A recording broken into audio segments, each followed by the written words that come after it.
तो hello guys, कैसे हो आप सब। उम्मीद करता हूँ आप सब ठीक ही होंगे। तो आज मैं एक फिर से न्यू एनिमेशन हॉरर वाली वीडियो लेके आ चुका हूँ। आज हॉरर वाली कौन सी पता है आप लोग? नहीं। जो एनिमेशन वाले होते हैं ना, तो खूनी मंडे उनका नाम है। तो मैं उनकी वीडियो में देखने वाला हूँ, ठीक है। तो इस चैनल की तीसरी वीडियो होने वाली है, आप प्लीज़ 3 लाइक कर देना, ठीक है। तो फिर जो वीडियो ज़्यादा लंबी ना करते हुए चलो आ जाओ फिर, ठीक है, आ जाओ। ओके, तो यहाँ पे चांद उग चुका है खूनी मंडे के नाम से। ओके, गर्मियों की छुट्टियों का एक वो तो अलग ही है मजा गाइस, होता देखो। है। स्कूल बंद होता है एक मिनट भाई, ये तो एनिमेशन वीडियो होने वाली थी ना, ये रियलिस्टिक वीडियो कैसे आ गई? चलो छोड़, कोई बात नहीं। और ओके। मस्ती करने का फुल टाइम मिलता है। ये कहानी भी ऐसी ही एक समर वेकेशन की है। 1998 की बात है। ओ, अब आ गई। 16 साल की निशा और उसका 13 साल का छोटा भाई अमन उस साल की समर वेकेशन के लिए बहुत एक्साइटेड थे, क्यों? क्योंकि वो करीब 10 साल बाद अपने नाना नानी से मिलने जा ओ रहे थे। भाई, देखो देखो देखो, ये जो 10 साल बाद, 12 साल बाद, 5 साल बाद, 1 साल बाद जो गांव जाते हैं ना भाई, ट्रेन में बैठ के, वो भी समझ रहे हो, ट्रेन में बैठ के कहीं से उनका अलग ही मजा चलता है, पता है, अलग ही मजा, सुकून आता है गाइस, मस्त आराम से। ओके। उनके नाना नानी शिमला हिल स्टेशन के पास एक छोटे से गांव में रहते थे। एक पुराना सा खेत वाला फार्म हाउस, ओके। जहां कभी भी लाइट चली जाती थी। पर अमन और निशा लाइट जाती बहुत थी? एक्साइटेड थे। ये पहली बार था जब वो अपने पेरेंट्स के बिना ट्रैवल कर रहे थे। भाई साहब, बिना एक पेरेंट्स के? लंबा सफर तय करके उनकी ट्रेन शिमला में रुकी। स्टेशन शिमला की पर वही इनकी सिर्फ ट्रेन? वो दोनों ही उतरे। उतरते ही उन्होंने अपने नाना नानी को देखा और बैग्स उठाकर उनकी तरफ दौड़ पड़े। गले नाना लगेंगे नानी पक्का। बिल्कुल वैसे ही लग लगे रहे थे पैर छूंगे फिर गले जैसे लगेंगे। उनकी यादों में थे, बस अब थोड़े कमजोर हो हाँ गए वो थे। तो है, देखो वक्त साथ उस साथ हर समय कोई तेज वो हो धूप पड़ जाता रही है। थी और काफी गर्मी थी, लेकिन उसके बावजूद उनके नाना नानी ने शॉल ओढ़े हुए थे। भाई। उनकी आंखों में एक अजीब सा खालीपन था। चेहरे पर मुस्कुराहट तो थी, लेकिन बहुत ही नकली सी। ओ। लेकिन अमन और निशा का ध्यान इन चीजों पर गया ही नहीं। वो तो अपने नाना नानी से मिलकर बहुत खुश थे। ओके। पूरी कार राइड में दोनों अपनी ट्रेन के सफर की स्टोरी ओ, सुनाते इनके रहे। नाना के पास कार भी नाना है? नानी ज्यादा कुछ नहीं बोले, सिर्फ हाँ में हाँ मिलाते रहे और बार बार गाड़ी के रियर व्यू मिरर से उन्हें देखते रहे। शिमला से करीब 1 घंटा कार ड्राइव करके वो लोग घर पहुंच गए। उनके नाना नानी का एक बड़ा सा फार्म हाउस फाइनली था, अपने घर आ चुके पर हैं। काफी पुराना हो चुका था। पीली दीवारें और चारों तरफ जंगली घास। ऐसा लग रहा था कि जैसे उस घर को कोई मेंटेन ही नहीं करता है। किया करो दूर यार दूर मेंटेन, तक देखो। कोई और घर नहीं था। रात हो चुकी थी, तो आसपास कुछ दिखाई भी नहीं दे रहा था। घर के बाहर भाई साहब, वरांडा बैकग्राउंड में एक म्यूजिक सुनो। पुरानी रॉकिंग चेयर थी, जो बिना हवा के भी ओ, हल्की हल्की हिल रही ऑटोमेटिक थी। हिल रही है गाड़ी। अमन ने मजाक में बोला कि ऐसी ही जगह पर हॉरर मूवीज शूट होती हैं, और दोनों भाई बहन हंस। देखो देखो देखो, ये जितने भी दिल्ली के बच्चे होते हैं ना, मतलब कि शहरों के बच्चे होते हैं जितने भी, भाई वो गांव में जाते हैं, कुछ मतलब कि ऐसे देख देख लेते हैं, तो वो अजीब सी उठपटांग बातें बोलने लगते हैं वो, ठीक है। मैं बोलता हूँ, लेकिन मैं मन में सोचता हूँ, ठीक है, लेकिन मैं बोलता नहीं हूँ, ठीक है। हाँ चलो, ओके। पड़े। घर के अंदर सब कुछ पुराना था। ब्लैक एंड व्हाइट फोटोज, लकड़ी का फर्नीचर और एक अजीब सी स्मेल, जैसे अजीब सी कुछ स्मेल। सड़ हाँ। रहा हो। जब दोनों ने मुंह बनाया, तो नानी मुस्कुराते हुए बोली, चूहा ये मरेगा होगा। गोबर की स्मेल है, खेतों से आ ओ, रही है। गोबर ही। ये कहकर नानी किचन में चली गई और नाना जी ने उन्हें उनका रूम दिखाकर खाने के लिए आने को बोला। उनका रूम काफी बड़ा था, पर खिड़की से सिर्फ अंधेरा और लंबी घास दिख रही थी। थोड़ी देर बाद रात का टाइम है यार, नानी यही ने खाने के देखिएगा। लिए बुलाया। सब डिनर के लिए बैठ गए।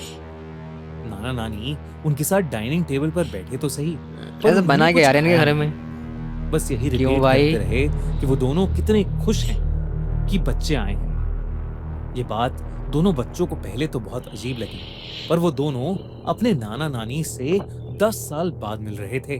शायद उनकी नाना नानी ने उन्हें बहुत ज्यादा मिस किया था। वो डिनर तो के है, बाद देखो निशा और नानी अमन नानी दादा अपने दादी रूम बहुत में मिस चले करते गए। हैं बच्चों को। थोड़ी देर बाद नाना जी कमरे में आए। गुड नाइट कहकर नाना जी ने लाइट ऑफ की और जाने से पहले बोला, रात में यहाँ कई जानवरों की आवाजें आती हैं, डरना नहीं, और कमरे के बाहर बिल्कुल भी मत निकलना। ये कहकर ओके, नाना जी उनके कमरे से चले गए। अब आगे का मैं बताता हूँ, ठीक है। आगे का देखो, आप ये इनको किसी चीज़ की आवाज़ आएगी, ठीक है, और ये इनके छोटा वाला भाई नहीं तो इसकी बड़ी वाली बहन ये देखने जाएंगे कि क्या सीन हो रहा है। और फिर भूत जो होगा या फिर कुछ भी और भी होगा वो भाई इनके सामने आ जाएगा। ओके। और थके हुए बच्चे कब सोए उन्हें पता। अगले ओके, 2 दिन सुबह हो गई। काफी नॉर्मल गुजरे। हर दिन नाना नानी दोनों को उठाने आते। निशा अपना ज्यादातर समय एक विंडो के पास बैठकर स्केचिंग करते हुए बिताती थी। उस वाह, विंडो से सिर्फ पेड़ दिखते थे, सारे के सारे एकदम एक जैसे। अमन घर लोग के नहीं है क्या आसपास इनके गाँव घूमता में गाइस? रहता या घर के क्यों नहीं है पीछे के इनके कोने लोग? में एक पुराने झूले पर बैठकर अपने वॉकमैन पर गाने सुनते रहता। नाना नानी हर मुझे लगा दोपहर गेम खेल ये रहा है। कहकर घर से निकल जाते कि वो दोनों खेत में काम करने जा रहे हैं और सीधा रात को वापस आते। गाइस देखो देखो, मुझे ऐसा क्यों लग रहा है कि इनके नाना नानी ही घोस्ट हैं। ऐसा मुझे फील आ रहा है अंदर से। आप लोगों को क्या लग रहा है? घर में ओके। एक लैंडलाइन फोन भी था, पर वो खराब पड़ा था। तो वो बच्चे तो अपने रखा मम्मी क्यों है पापा से यार? भी बात नहीं कर पा रहे थे। कुछ छोटी छोटी चीजें भी थीं जो थोड़ी अजीब थी। जैसे नाना नानी कभी भी उनके साथ कुछ खाते नहीं थे। हर बार कोई ना कोई बहाना भाई करके सीन तो दोनों लग रहा है डाइनिंग मेरे टेबल कुछ पर ऐसा ही। बस बैठे रहते। एक बार अमन ने देखा कि किचन में फ्रिज खुला हुआ था और अंदर ओ सिर्फ एक माय पतीला था गॉड, ये क्या जिसमें है? कोई लाल गाढ़ा सा लिक्विड था। मेरे को तो वो लग रहा जब है उसने गाइस। पूछा तो नानी ने सिर्फ इतना कहा कि वो एक पुरानी फैमिली रेसिपी है और वो जोर जोर से हंसने लगी।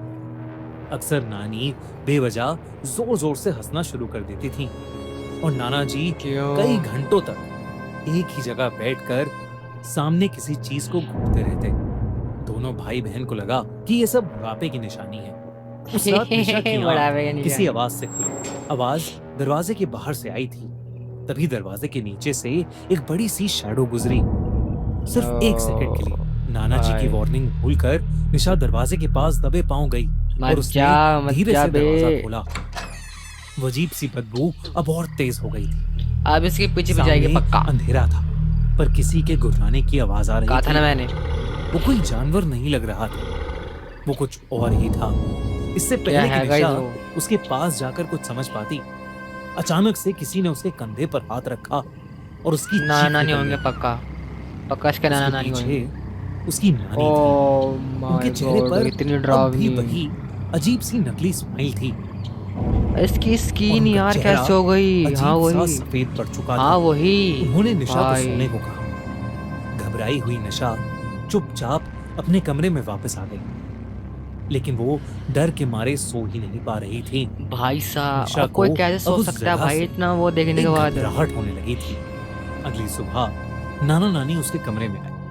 ओके, सुबह दोनों हो का गई। चेहरा बिल्कुल नॉर्मल था। रोज की तरह वो बोले, अरे निकल जाओ नाश्ता यार, किचन में निकल है जाओ तुम। और वो खेत में काम करने जा रहे हैं। जैसे ही निशा को मेन डोर बंद होने की आवाज आई, उसने राहत की सांस ली।